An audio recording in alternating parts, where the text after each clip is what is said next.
Good afternoon, good evening, and welcome. My name is Michael Martinek, Director of Marketing for Keystone Dental Group, and we're excited to have you here for today's webinar, where we'll be diving into a topic that's transforming how clinicians approach full arch dentistry. It's denture conversions made simple with EasyPro. We know that denture conversions can be complex, unpredictable, adding stress to both you, the clinician, and the patient experience. EasyPro was designed to simplify that process, streamline workflows, and give you greater confidence case after case. Today's session, titled Simplifying the Denture Conversion Procedure, will walk you through how this solution helps reduce variables and makes conversions more predictable. By the end of this webinar, you'll have a clear understanding of how EasyPro fits seamlessly into your practice and how it can positively impact your full arch cases. But before we get started, please know that this webinar qualifies for one CE credit, and please allow up to 24 hours to receive your certificate, which will be emailed to the email address you registered for this webinar. The length of this webinar is 60 minutes, which will include a live Q&A. And to help facilitate the Q&A, please utilize the Q&A function of the Zoom platform to submit your questions. Now, without further ado, it's my pleasure to introduce our speaker today, Dr. Michael Klein. Dr. Klein is not only the Chief Medical Officer at Keystone Dental Group, but also a practicing prosthodontist with decades of experience in advanced implant dentistry. He brings a unique perspective, bridging innovation in product design with hands-on clinical expertise. And today he'll be sharing practical insights on how EasyPro can elevate your denture conversion workflows. With that, let's jump right in. And Dr. Klein, the floor is yours. Okay, you got to let me share, Michael. Okay, there we go.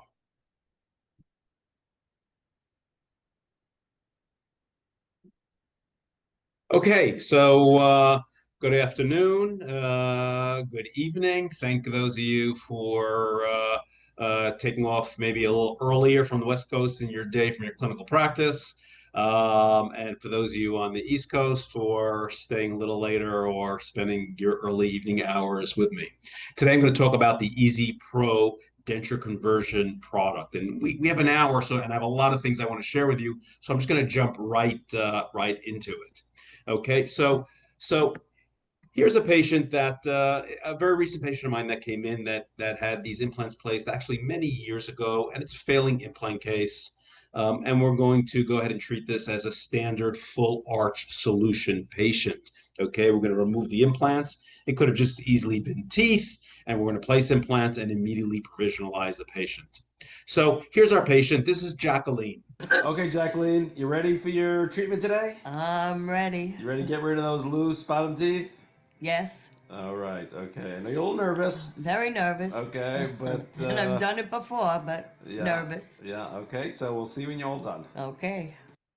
So these full arch procedures are either done under local anesthesia, or they're done under some type of sedation, or they're done under general anesthesia.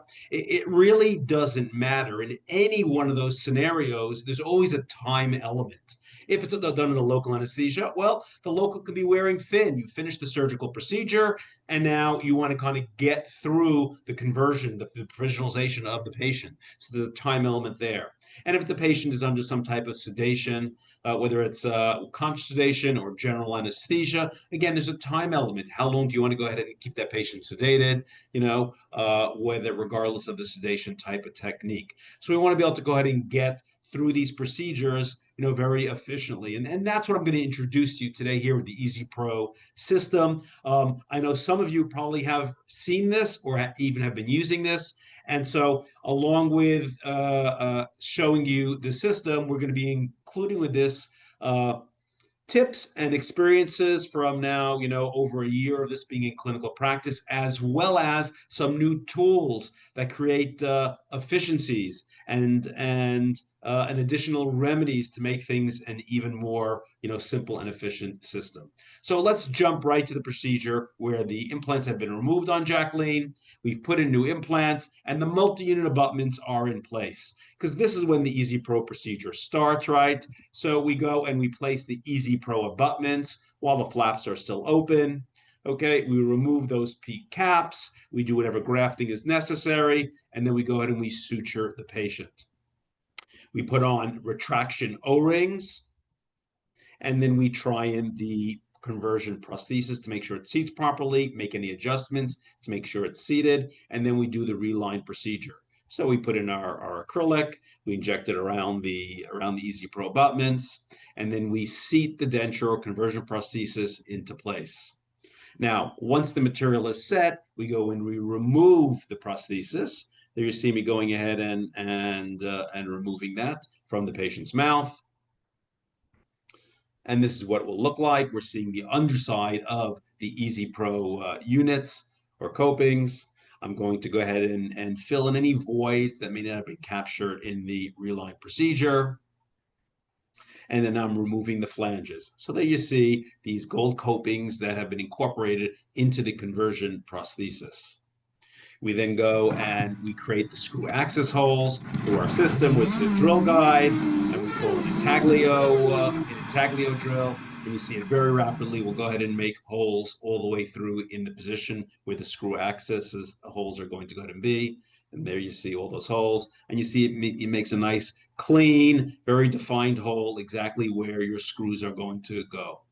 Now we're going to reinsert that drill guide, which is going to now direct, and this is a new element, okay, our new occlusal drill, right? And it's got a leading edge that the drill guide will actually guide from the other side. I jumped ahead of the gun there. Let me show you that.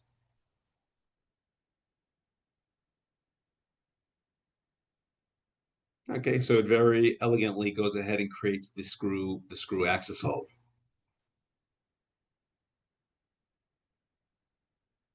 Now we take the final screw, we insert it, we check and make sure that all the acrylic's been cleared. We then come back to the patient's mouth, and you see there's what's called a base coping that's still left behind, acting as a healing abutment. And we remove those one by one until they're all removed. We just unscrew them, and then we insert them into the base of the conversion prosthesis. So we have a clean, undisturbed, unmodified, unpolished surface that will mate with the healing abutment. Okay, there's our finished prosthesis that we then will go and insert inside the patient's mouth, tighten the screw, take final x-rays confirming that everything is seated properly, right? And there you can see our nice screw access holes, very minimal, leaving structural integrity of the conversion prosthesis, so we don't have to worry about this fracturing later or being ugly or any of all the things that come along with those big holes that we're used to seeing in these conversion prostheses. Okay, check the occlusion, and we've finished the procedure. So with this, to do a denture conversion, the procedure itself is probably about 40-45 minutes to do a standard conversion procedure like this. Okay, so let's get into the nuts and bolts of it. I just wanted to show you quickly the procedure. So we have our EasyPro unit, which has a tie-temp handle, a PEEK handle. It has that gold coping, that tie-temp coping. It has a tie-temp base coping screw, and it has a tie-temp base coping. And it comes completely assembled. So when you get this or utilize this component, it comes as a complete unit. That tie-temp base coping screw is captured, so it's not going to fall out. It's captured by that PEEK head. And so this is what it all looks like now, assembled and disassembled. There's then a final screw. So the tie-temp base coping screw, this silver screw that comes in there, is not the final screw. The final screw is this gold screw, and that's used to go ahead and secure the coping into place, so the prosthesis into place. There are two heights of copings. There's a 4.5 or so millimeter height coping, and there's a 6 millimeter height coping. The default coping that I utilize is the 6 millimeter height because I want to go ahead and have as much retention as possible. And you see I have, an extra retentive groove that runs along there. And I only use the 4.4 if I don't have adequate interocclusal space or adequate space within my prosthesis to go ahead and reline it over the 6 millimeter height coping. Otherwise, I will always use the 6 millimeter height coping. There's a kit that includes a manual hex driver. There are two different drill guides, a drill guide and a short drill guide, an intaglio drill, an occlusal drill, a laboratory acrylic burr, and a manual reamer.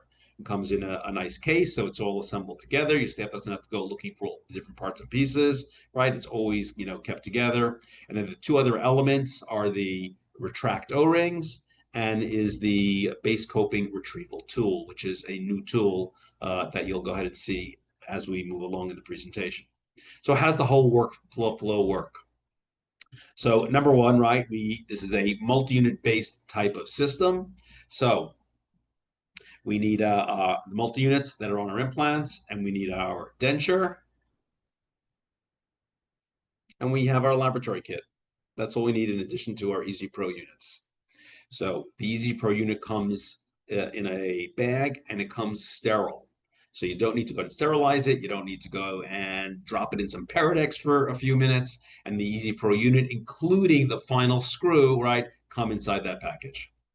And again, it comes sterile. And not all of these types of products that come sterile, as well as many abutment systems that you have don't come sterile. From Keystone, most of the abutment systems are sterile, but many other companies don't have sterile components.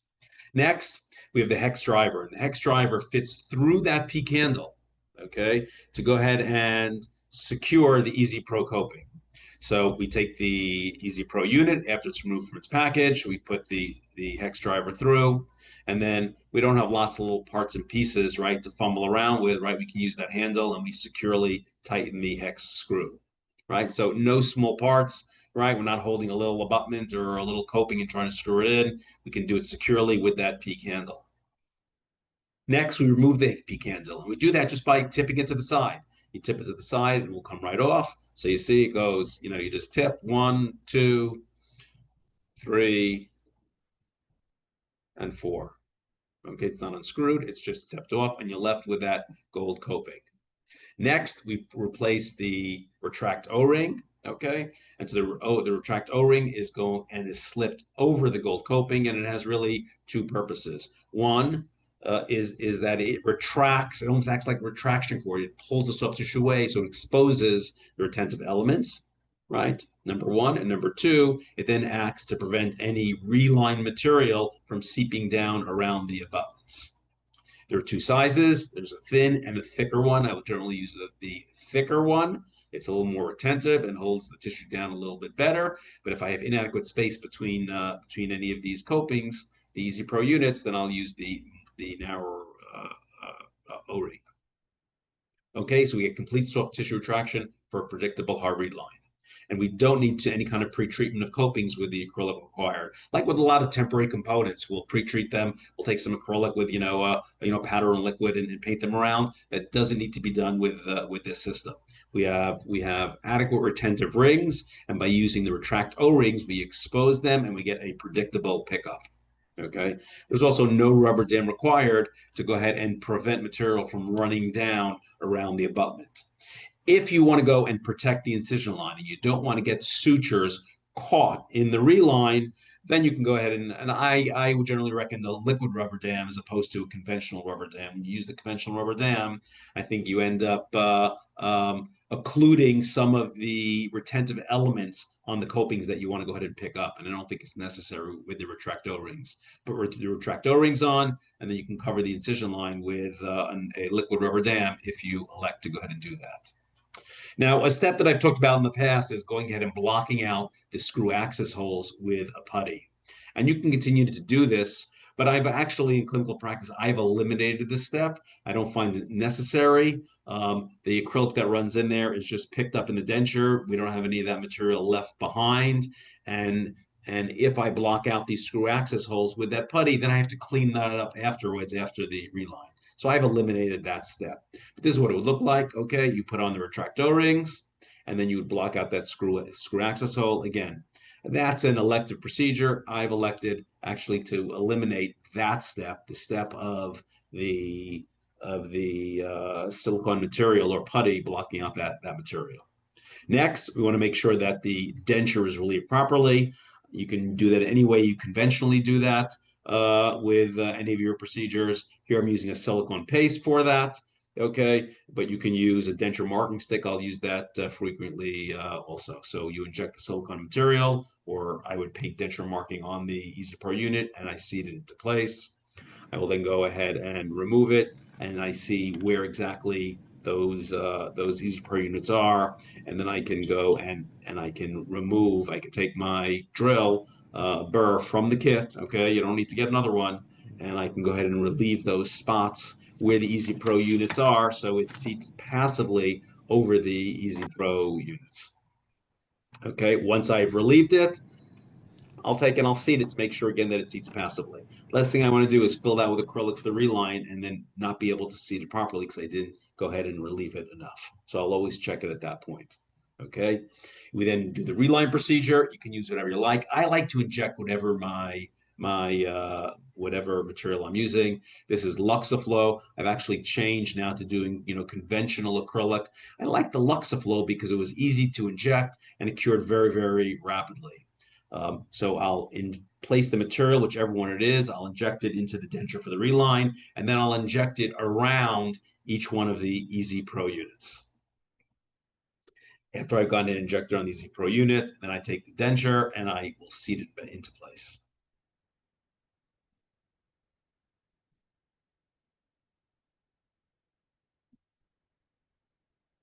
All right, there I'm going seating it and inside the patient's mouth, then I have them bite into occlusion.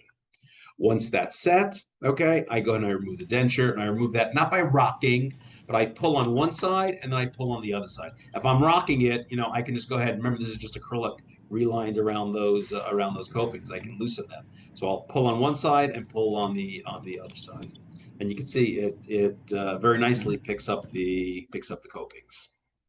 In the unlikely event that one of these copings is not securely picked up, maybe you chose the 4 millimeter height instead of the 6 millimeter height. Maybe the soft tissue had it buried too much and you didn't expose enough of it. Okay. But if that happens, you don't need, like with other systems, to go ahead and finish the procedure on the other copings so you can screw the prosthesis down and then reline it. Here, you can go ahead and just reseat the prosthesis into place with new material. And I'll show you a little later on how to go ahead and do that. Okay, when you remove the reline denture, this is what's left behind, the Titan base coping, and that can act as a multi-unit healing abutment. We don't need to put another, screw into place another healing abutment. But one new feature that has is the base coping retrieval tool. So at this point, I will take the base coping retrieval tool and I press it down onto each one of these multi-unit healing abutments or base copings. Because what it will do is it will push the tissue away further. So I have that cone shape. This will go ahead and retracts the tissue even more. And I leave that in place. Okay, you can see this has a retentive fit to it. I leave that in place while I'm doing the laboratory procedure. And again, it's just keeping the tissue away from kind of like burying the multi-unit healing abutments. It makes it easier to insert the denture at the end of the case. There are also no broken screws that are left behind, as there may be in some other systems, right? Okay, because that's not the way this system works. It's a different technology that allows it to go ahead and work. Now we're up to the laboratory portion. Okay, so I have my EasyPro retract O-rings. I will go ahead and remove those. I just take an Explorer and lift it out and pop it out from under the acrylic. A clean zone is now left around the Titan copings, which will go ahead because it's a clean zone. It simplifies the procedure. I don't have to take my drill and be drilling right up to the coping, for this. Now we're going to make our screw access holes. So we go and we take first our drill guide. It's inside the kit. There are 2 of them in there. I take the regular, the larger one, and I take the intaglio drill from the kit. The drill guide will now fit into that gold coping. So there you see on the right, it just fits into it, and it acts as a guide. So I don't have to kind of guess at the orientation. It allows me to drill the screw access hole, very cleanly and quickly. So we place it into place. I take my intaglio drill. I'll put a finger on that drill guide so it doesn't rotate at all while I'm drilling through it. And it will allow me to go ahead and drill very rapidly my screw access hole. And you drill all the way through the denture. If the denture is very thick, right, and it doesn't come through, then I would remove the first drill guide and I put in the shorter drill guide. The shorter drill guide seats to the same exact spot. But when I drill through that, right, it allows my drill to go ahead and pass through to a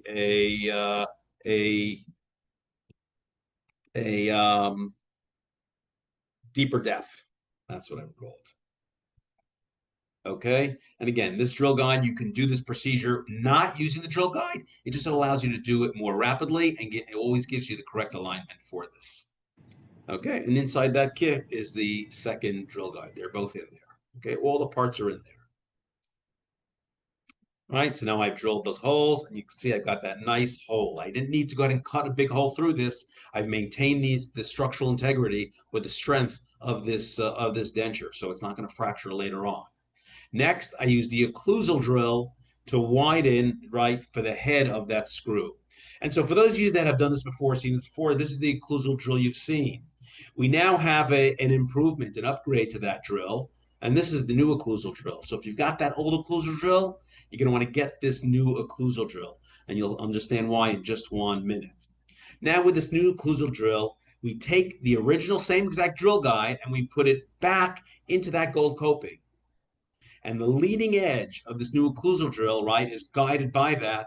And you very rapidly go ahead and drill that hole for the head of the retaining screw, right? So it goes right in there and you drill it all the way to the end and it very cleanly cuts all the acrylic out, okay? So it does a very good job cleaning all that acrylic very rapidly. Once I've done that, I make sure that my screw will seat properly. So I take now that final screw. This comes in the EasyPro package, and I'll seat it through the screw access hole and make sure it comes through. And my screw is coming almost to the very end of that gold coping.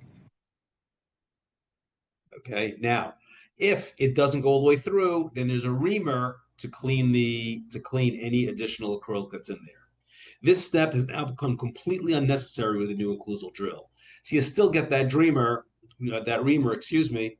But if anyone ever has to use it, give me a call, let me know, because that new occlusal drill does a really good job very rapidly clearing all that acrylic so that gold occlusal screw or that final screw fits completely to place. Okay, but if you needed to use it, this is how you would go ahead and use it. But this has, again, become an unnecessary step. Next, we remove the flanges and the pallet. You can use a regular drill, or you can use a nice big greenstone to go ahead and do that. Okay, and we finish and polish at this point. We finish and polish the conversion prosthesis. We now go and we remove the Ti-Temp base coping. We go back to the patient's mouth and we unscrew the Ti-Temp base coping. All right, so we just undo the multi-unit screw. Here's again where we have now an upgrade to the system. Because now you had, remember I told you we were going to put on that base coping retrieval tool. So as soon as I did the reline and I pulled the denture out, I went ahead and I slipped these frictionally fit base coping retrieval tools and left them there. Now I use that, right, where again, it guides my hex tool and I undo the screw and it lifts the base coping out. So again, I'm not fumbling around with any little small parts and pieces, right? And I'm able to go ahead and remove all my base copings. I now take the base copings and they get inserted into the finished provisional. Now this provisional has already been finished and polished. Okay, I don't want to finish and polish it when I have these pieces in because I don't want to modify in any way the interface. So I have an interface that hasn't been touched by anything, right? So that all the tolerances are in place and it fits properly to the multi-unit, right? So then that just goes ahead and snaps right in. So here's what it looks like when it goes to snap in. We take that base coping and we just push it into place. There, you heard that, even that snap. Okay, so again, that coping ensures a precise machine fit, to that. So when you go through a polishing procedure afterwards, the polishing procedure, when you have a temporary coping in place, right, you don't see it because it's all silver, right? But when you go ahead and you polish it, you're actually removing some of that metal, and so you're removing some of that precise fit that was designed by the implant manufacturer. Now we go and we insert the conversion prosthesis, and we take our final gold screws and we screw it to place. And that's the conversion procedure. Again, this should take 40 to 45 minutes, to go ahead and do the whole process. Okay, and there's our finished conversion prosthesis. Okay, let's take a look again now and see how it works in the patient's mouth. Here's a patient who's got failing mandibular teeth. She has 2 remaining teeth. She's a patient that has a class 3 relationship between mandible to maxilla. In almost every one of these patients, we go ahead and we modify them by reorienting the position of the implants, that we're able to get it and take that class 3 patient and put them into a class 1 type relationship with their now implant solution. However, before I do that, I want to see how the patient looks and make sure the patient's okay with that. Because again, once the implants go in, their orientation and position is designed for how I want that final prosthesis to be. This patient, okay, didn't like the way that it looked, and so we were going to restore her back to a class 3 relationship, and that was the decision. Now, how do we start the procedure? I extracted the teeth. I take the conversion prosthesis. I try it in the patient's mouth, make sure it fits properly, right? Now, I haven't put any implants in yet, right? Okay, I'm having it prior to reflecting any soft tissue. All I've done is extracted the teeth, and I'm using blue mousse to make an occlusal record so it seats in the proper place. Because once I reflect the soft tissue to place the implants right, I no longer have a stable relationship of how that conversion prosthesis is supposed to fit. So I've created this blue mousse record for that process. I like to do guided surgery. So at this point, we're going ahead and we're going to, in a guided surgical manner, we're going to go ahead and place their implants. So now we're jumping to the implants are in place. Not the purpose today, talk about the surgical aspect of this procedure. We're talking about how to convert it and efficiently do the conversion prosthesis. So the implants are in place now, and there are the multi-unit abutments, in place with the soft tissue open. Now I will take my EasyPro units, take them out of the package, and I seat them into place. Okay, so they come sterile. I don't have to worry that they've been sterilized or put them into, some chlorhexidine for a few minutes before it comes sterile. I seat them in place. I've got that nice handle. Here you can see the hex driver going right through, tightening the EasyPro units. There they all are in place. Why do I do this prior to going ahead and suturing? Because it's the easiest way to insert them. I see the interface. I know there's no soft tissue that's interfering in their place, so I can very rapidly put them in, and I don't have to worry about trying to, remove the soft tissue afterwards. So I seat all these units. I ensure that they're snugly be retained with the screw, and I check to make sure that there's no soft tissue that's been captured. And now, if there was any grafting done, I would have done that. But now we're going to go and we're going to suture the around these EasyPro units. And again, they're acting here as if it was a healing abutment that was in place. I then place my retract O-rings. You'll see on that center unit, I really don't need it. I have it all exposed. And so I haven't placed a retract O-ring on the center unit. That's there for your convenience, the retract O-rings. You don't have to use them, but I would suggest trying them because again, I think a lot of the time the soft tissue bunches up around these units. And so you go ahead and just push it out of the way and you expose all the retentive elements and you get very predictable capture of these units. I'm going to now take a denture marking stick. Instead of using silicone paste, I'm taking a denture marking stick. I'm marking the EasyPro units and then trying the denture back in, the conversion prosthesis in with my blue mousse record, right? So it's sitting in the right space. I can see where or if there's any interference of anything underneath that denture. And then I can go and I relieve it. And now I'm ready to do the reline procedure. Okay, I've blocked it out. I put in the paste. I used to use this Flexitime, base putty. You can use anything you like. I told you that truthfully today, I eliminate this step and I don't have to worry about cleaning up the putty from the conversion prosthesis afterwards. And the acrylic that goes into the screw access hole, it's very shallow, isn't really an issue. So I've actually eliminated the putty step. Now I'm going to go ahead and I'm going to inject my material. This is the Luxatemp, right? I inject the denture and then I inject it around the EasyPro units. Okay. Alternatively, you can go ahead and you can use regular cold cure reline acrylic. But again, I do everything inside a syringe that's going to be around the the EasyPro units again. So I inject it around there, and then I go and I fill the denture with the material, put it in there, and that's the way that I do it today. And I use this as opposed to the Luxapro material only because the finishing is easier and cleaner and nicer with this. So I thought I was saving time because I only had to wait, 2 minutes or so instead of 5 minutes or more with the reline material. The truth is, I actually save time in the finishing afterwards and get a nicer finish when I use the regular cold cure material. So the couple extra minutes at the setting stage, which is right here, right, actually saves me time later on. So it's set, the patient bites to occlusion. Again, I'm using that occlusal record to make sure it's seated in the proper place. I now go, once it's set, and I remove the denture. There you see I picked up the all the EasyPro units. You can see I picked up those 4 retract O-rings, and I told you the center one I didn't put a retract O-ring because I had enough exposure without it, right? And I've just gone and rinsed it off here at that point. I'll show you what it looks like when you go to remove it. Okay, you got to grab one side. I got to lift on one side. You got to find a purchase. Sometimes it's a little difficult. Okay, and there you see, right, predictable capture. Okay, I'll show you one in the maxilla. Again, sometimes, it's a little difficult, so I don't mind when I have a little extra acrylic that comes out because it gives me that purchase to grab onto. Listen for the removal. You heard that snap coming out? Because that's why, because it's very retentive, right? And again, it's so retentive that if I need to reinsert it, it will go right back into the exact right spot.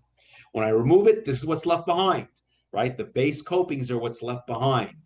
Today, I don't have it in this case, I would put on the base coping retrieval tool. Remember that white peak part? I would put that in because, again, it'll push the soft tissue down. Okay, now ready for the laboratory component. So I've rinsed off all the blood. Okay, I'm going to remove the O-rings, different case, but just to show you a little video. Okay, again, with an Explorer, I just go ahead and pull them off, right? I look for any voids and I fill the voids. Here, because I use the Luxapro, I'm going to use the Luxaflow material. But again, if it was cold cure acrylic, I would use the appropriate cold cure acrylic to fill in any of the voids that are there. The voids are filled, and I'm ready to go now and create the screw access holes. I seat the drill guide, and I drill the holes. You see, again, I'm not compromising the integrity of the conversion prosthesis by making these big holes and kind of guessing at where they need to go ahead and be. Right, so there are all my holes made. Here's what it looks like.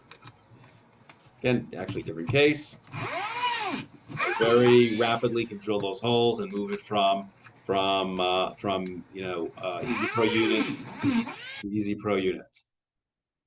Then I drill the occlusal holes. This is with the old occlusal drill, but again, it would look like the same procedure with the new occlusal drill. I would just put the drill guide back in.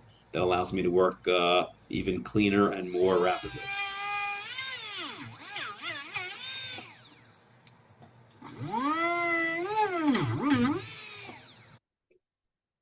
Now I go and I trim the flanges. Okay, I use this nice greenstone. You can go ahead, you can do it very rapidly in a lathe, or you can go ahead and use an acrylic burr to go ahead and do this. The greenstone allows me to do this very quickly, right? And there I have my finished unit. It's at this point that I would also polish. Okay, I would also do the polishing at this point. But take a look. I put this picture in there by intention. You see the silver there, but it was a gold coping. So in the polishing, it polished off, right, the anodization, which means it polished off a layer of material. So when these components are made by manufacturer, they're made to very precise tolerances. Well, what happened to those tolerances? They're gone, because when you do the polishing, you actually remove material that's there. So it's at this point that I do the polishing and I finish the prosthesis, because this is not going to be the final interface. Remember that base coping will be the final interface. So I finish the polishing at this point. So there's my conversion prosthesis, right? I've trimmed it and finished polishing it. There you can see all the silver, and it's silver. And even if it's marred, it doesn't matter. It's, so that's why I can go ahead and I can trim it very quickly without having to worry about it. So I go ahead and I trim it, I polish it quickly. Once I've done that, I go back to the patient's mouth, and now I remove the base copings. Again, today I would have the base coping removable tool, that white peak tool that's over there, and I would just unscrew with that.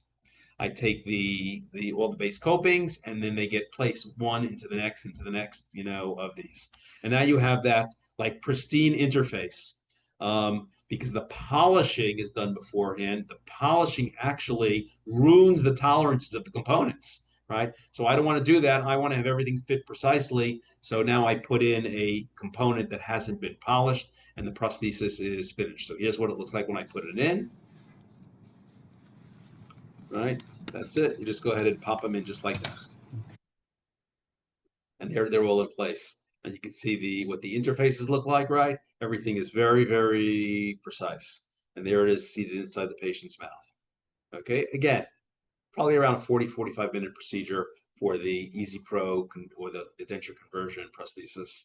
And this happens to be, since it's again a multi-unit based system, it's universal in nature to universal multi-unit platforms, which is what most companies have today. And this happens to be done on Paltop Dynamic implants, but that can be with just about any implant company. So let's just go over some of the benefits and the things that don't necessarily exist with other types of denture conversion procedures. Number one, the components come sterile. Okay, sounds like an obvious thing, but when you go back to your offices, if you're not there now, go take a look at your abutments. Go take a look at and see do they come sterile or not. And more frequently than not, you find they probably don't. If you're using Keystone products, then they usually do. And why is that important? We put them into a surgical field. We have all the tools that come in an easy, organized box. Your staff isn't going ahead and you're not trying to go and assemble all the different parts and pieces. Where's this drill? Where's that drill? Everything comes together, and everything is stored together, and everything is sterilized together. We're not fumbling around with any small parts and pieces, okay? Because we've got that handle that comes on there. The handle, you're able to use that to easily seat the component, and the multi-unit screw, that the base coping screw that's in there, is captured, so it's not going to fall out. So we're not fumbling with any small parts and pieces. The system is designed in the workflow to be placed prior to suturing and for it to act as a multi-unit healing abutment. So you don't have to worry about capturing any soft tissue. You're not going to have complete seating of the components. And then again, it acts as a healing abutment, at that time. We have the retract O-rings, right? It makes for a very predictable reline, okay? A very, very predictable reline. It exposes the retentive elements by acting kind of like retraction cord and holding the soft tissue down out of the way in a predictable manner. So we don't have to go ahead and worry we're doing a reline, and we don't pick up copings. In the case where you don't pick up a coping, okay, because maybe the soft tissue budged up around the EasyPro coping, and you didn't put the retract O-ring on, right, or you didn't expose the retentive element, then here's what you would go ahead and do. The base coping that's in there, right, it retentively holds the gold coping that's over it. So here I'm showing you a patient, right, where there were three copings, okay, three copings that were securely retained, two that weren't picked up, and this one was barely picked up, so it wasn't picked up well. So I've rinsed it off, right? I've gone and I'm going to relieve each one of these areas, okay, relieve each one of those areas. And now I go and I try it back inside the patient's mouth, right? I put the retract O-rings in there so they're in place.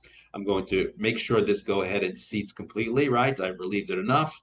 Now I'm going to inject my material around the units that need to be re-picked up.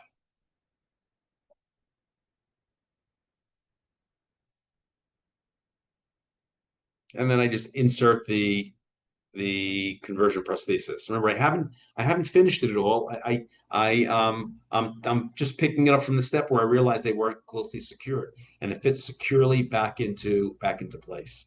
So if you don't pick something up, you can very quickly, okay, and I don't think you can do this with any type of denture conversion system. I could very rapidly pick up the missed copings, but it should be very, very rare that you don't securely pick up the coping, and that's by intention, by design. Now we go to remove it. Open for me a little bit. Good.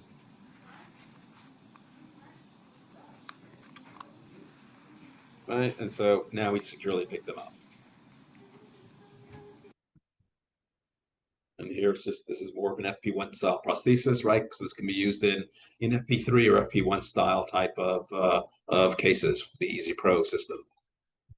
The tight temp base coping, right, is left on the multi-unit abutment, functions as a healing abutment. We talked about that, right? So we don't have an additional step of inserting a healing abutment. And again, we have now the new base coping retrieval unit, right, which will go ahead and hold the soft tissue out of the way while you're doing the conversion prosthesis in the laboratory. So it cleanly holds it out. Sorry, I don't have a picture or a video of that for you, right? And then there's no broken screw retrieval. Some denture conversion systems, the way they work, leave a broken element or pieces behind. There's nothing broken. There's no breakages of anything. There's nothing broken left behind to go to retrieve. We then have the base coping retrieval tool, and it simplifies the removal of the base coping, right? So once we've finished the conversion prosthesis in the laboratory, we just unscrew the base coping, pop it out, right? And then it can be taken and it can be placed inside the denture. We have a very clean zone because of the retract O-rings that are left around the base copings. So we don't have to worry, right, about drilling too close, right? We don't have to be so careful. We can very rapidly go ahead and remove the flanges and the palate area. We have our drill guides, and that ensures correct drilling or the correct alignment of the screw access hole. You're not going to kind of go off kilter, right? Right, and then it's designed with a vent. Why is there a vent in it? Because when you start drilling through this and you start drilling into the acrylic, it starts to build up heat, and what will happen is the acrylic will start to melt around the drill and clog everything up. By going in and having these vents, it allows that heat to dissipate. So we can very rapidly go ahead and do this without having acrylic melting on the intaglio drill. And then finally, we have the tight temp base coping, which is inserted after the finishing and polishing, right? So it's not going to be altered during that process. And this way, when it comes to going ahead and modifying and removing the flanges, you can do it very quickly. You don't have to be so careful, right? You don't have to worry that you're going to mar the edge of the coping and you're not going to have a proper fit to the multi-unit, because that doesn't create the fit to the multi-unit. And any marring in the polishing procedures will go ahead and be finished off, because the base coping is what creates that interface, and it's not there during the polishing procedure, right? And again, it just goes and it very simply snaps right into place.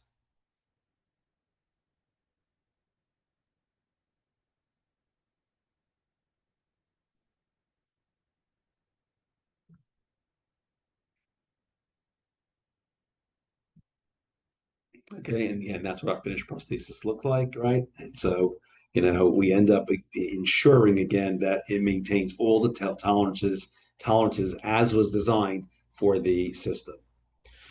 Other new elements of this. So with the system, we have the retaining screw, right? There's that gold retaining screw. And I said to you, this is compatible with universal multiple unit standard platform. So it will seat there. However, there are some systems that require a different retaining screw. So in order to make it compatible with Straumann, we now have a Straumann compatible screw, right? That's color green, because green is the Straumann color, right? So we have that screw. We have a brown one that goes with Nobel, okay? So it's Nobel Biocare compatible screw. And then we have for Neodent, we have a purple screw. We have a purple screw, okay? And you see this blue screw. What's that blue screw? Because it also requires a different screw in the EasyPro unit itself to originally retain the base coping. So it has its own screw. So that's only for the Neodent system. So Straumann has a green screw, Nobel has the brown screw, Neodent has the purple screw, and in addition to that, it has that blue screw that retains the base coping. All of the systems use the original gold screw that comes with this. Each one of these screws also has its own Torx that is used with it, right? So you're going to follow those recommendations, which are the manufacturer recommendations for this. There's a publication on this that I published along with my partner, Dr. Lon Waltuck, and that was in Inside Dentistry, and it kind of reviews the whole procedure. And it was this past April that was put out. So there is a publication that goes through this entire process and procedure.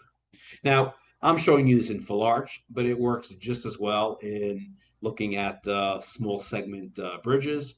So here's an application I'll share with you. This is a patient who was losing their posterior teeth, right? They were left with just tooth number 6 and tooth number 7, right? And you can see from the X-ray that tooth number 6 is all decayed away. Tooth number 7 is failing. And the patient, was insistent on having a fixed provisional restoration. So we extract the teeth. In a guided surgery manner, I place these are Keystone Genesis active implants with, you can see the multi-unit abutments in place. And I employ the system the same exact way. It's the same exact EasyPro unit. It's nothing different. It's the same units that are used. I follow the same procedure, placing them, right? Using the same retract O-rings, sole system. I try in the provisional restoration. I inject my reline material into the provisional as well as around the EasyPro units, seat it into place, allow it to set. Once it's set, I go ahead and I remove it. There you can see just 3 different pictures, one showing the immediate removal. Then I just rinsed everything off, and now I've removed the retract O-rings, right? So now I'm going to go ahead and fill in any of the voids, and then trim and polish the unit. I'm going in, I'm using the drill guide as well as all the drilling systems. There's the intaglio drill, and then the occlusal drill, finish and polish, right? And after it's polished, then I go in and I insert the base coping. So it's the same exact system, same exact components, okay, for this. So again, these systems are used for full arch. It can be used for small segments. It can be used on Keystone implants. It can be used on virtually any other implant company's implants as well on their multi-unit systems. Just make sure you order the system with the correct screws, because Straumann, Nobel, and Neotent have a different screw that goes along with it. And here's the finished case for this partial or limited segment bridge. So that's my review of the EasyPro segment. For those of you that this is new to, I hope you found this exciting and it'll give it a try. Okay. For those of you that have been using this, maybe I gave you some new tips and I showed you some new things to go ahead and some new tips that have just been learned over time of using the system, how to make it quicker, faster, more efficient with some new tools that have come along with it. Before we get to the Q&A, I just want to show you a little teaser for an upcoming webinar that we have coming on Nexus Full Arch Systems by Mariano Pollock.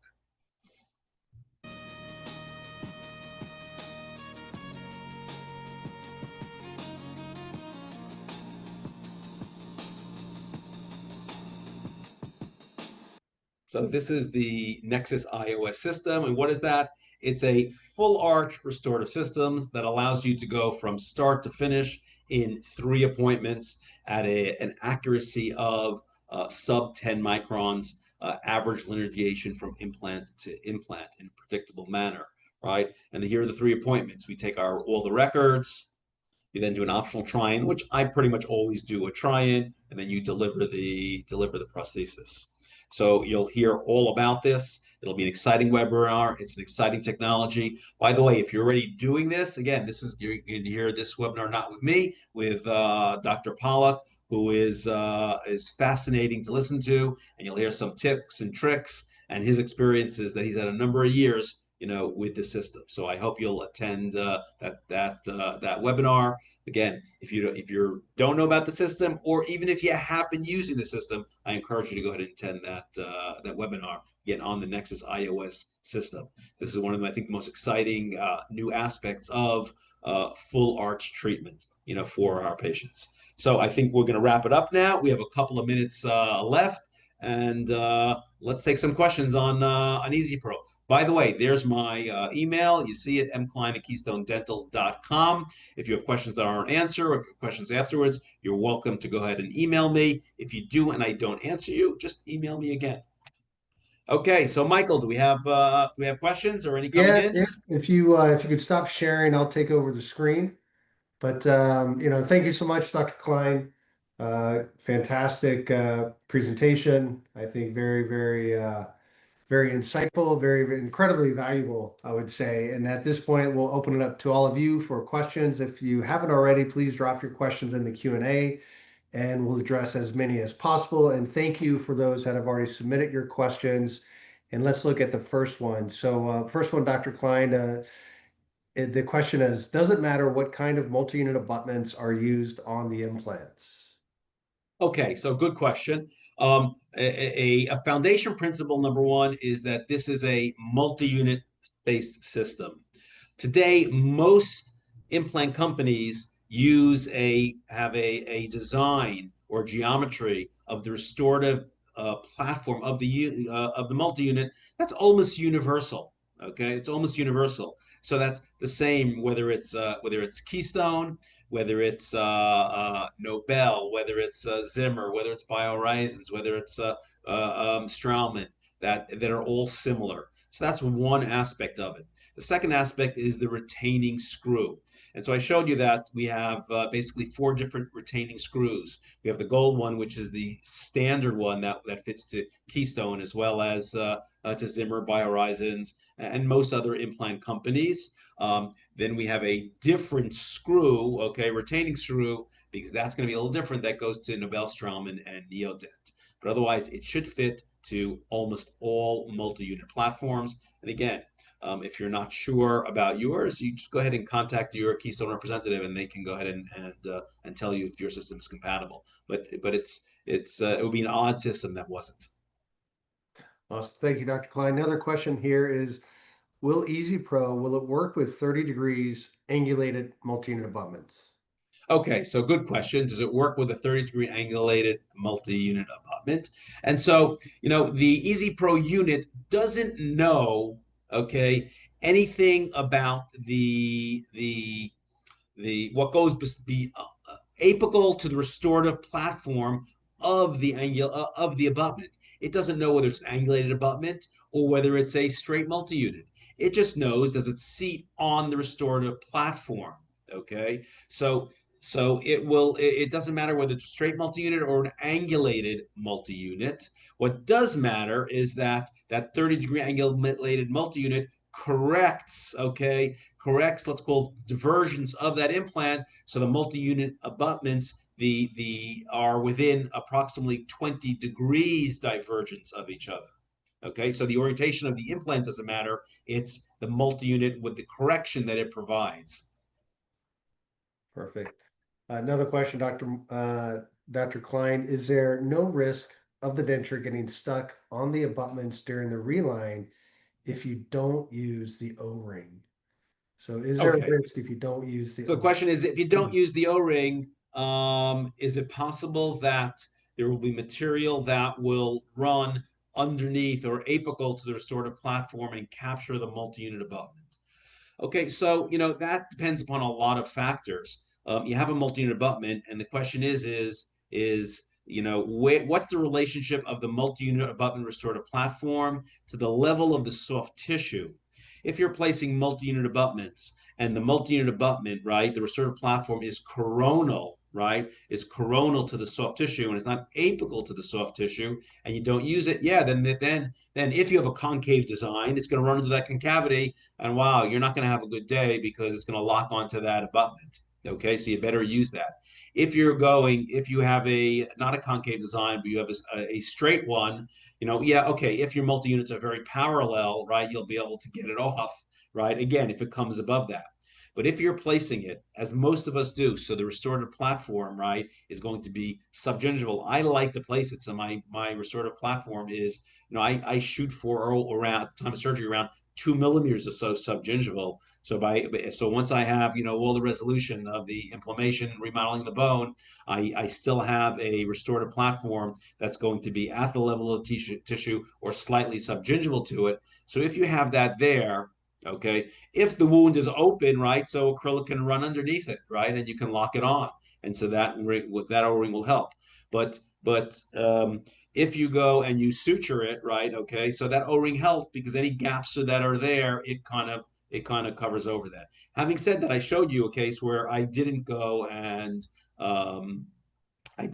and use the O-ring, and that'll happen occasionally if the soft tissue really bunches up and I can't and I have enough of it exposed that I can kind of inject around it without the O-ring and capture it because I'm afraid the O-ring is going to occlude too much. then yeah, there's a risk of that happening. But if I'm doing that, I'm doing that on one side. And so, I should be able to go ahead and pull it off. But it is a consideration that you have to think about how you do your procedure and where that restorative platform is going to be and how much is going to be exposed and what the risk of acrylic is from running, underneath it.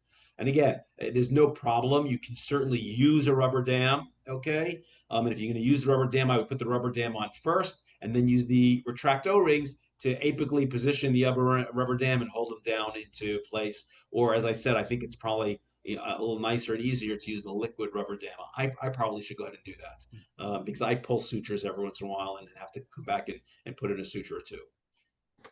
Okay, so thank you again, Dr. Klein. You've already addressed the multiple systems. You mentioned Neodent, you mentioned Nobel Biocare, and Straumann. What about does the retaining screw that comes with the EasyPro unit, is it compatible with BioHorizons? Do you have any experience or can you talk to Yes, I believe it's compatible with BioHorizons, and that will use the regular gold screw.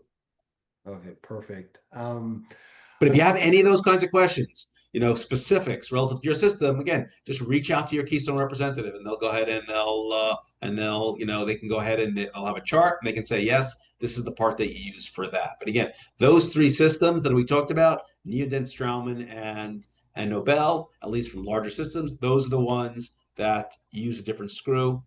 All the other systems should be compatible with that gold screw. Okay, we have about two more questions to stay within our allotted time here. One is in regards to, do you ever use metal bar reinforcements in the denture to avoid fracture?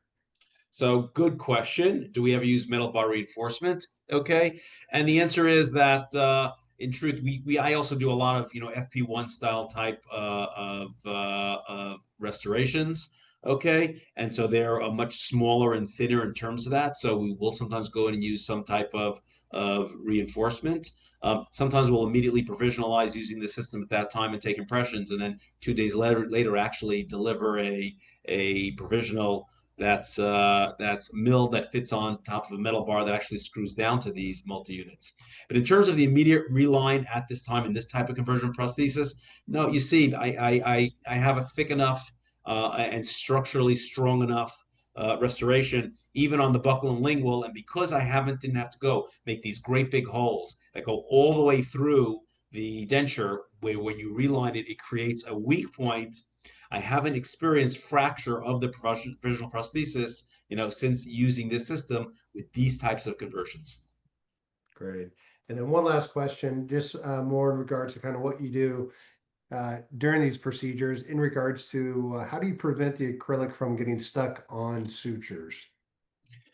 Okay, so again, good question. If I was smart, I would just go buy some liquid rubber dam and inject it over the incision line in terms of doing that.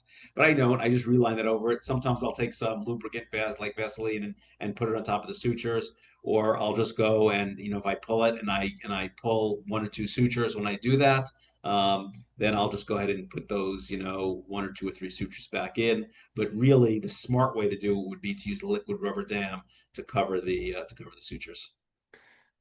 Awesome. Well, Dr. Klein, it's always a pleasure. Again, I want to say thank you for your time tonight, and especially thank you to everyone that has joined us. Dr. Klein is very accessible. Please reach out to Dr. Klein if you have any questions. And we'd like to thank everyone tonight, and thank you for joining us. We'll see you on our next webinar with Dr. Pollock. Make sure you show up because he's a great speaker. There's a lot to learn, even if you've already been using the Nexus system. Perfect. Thank you so Everyone much. have a great night. Yep. Bye-bye.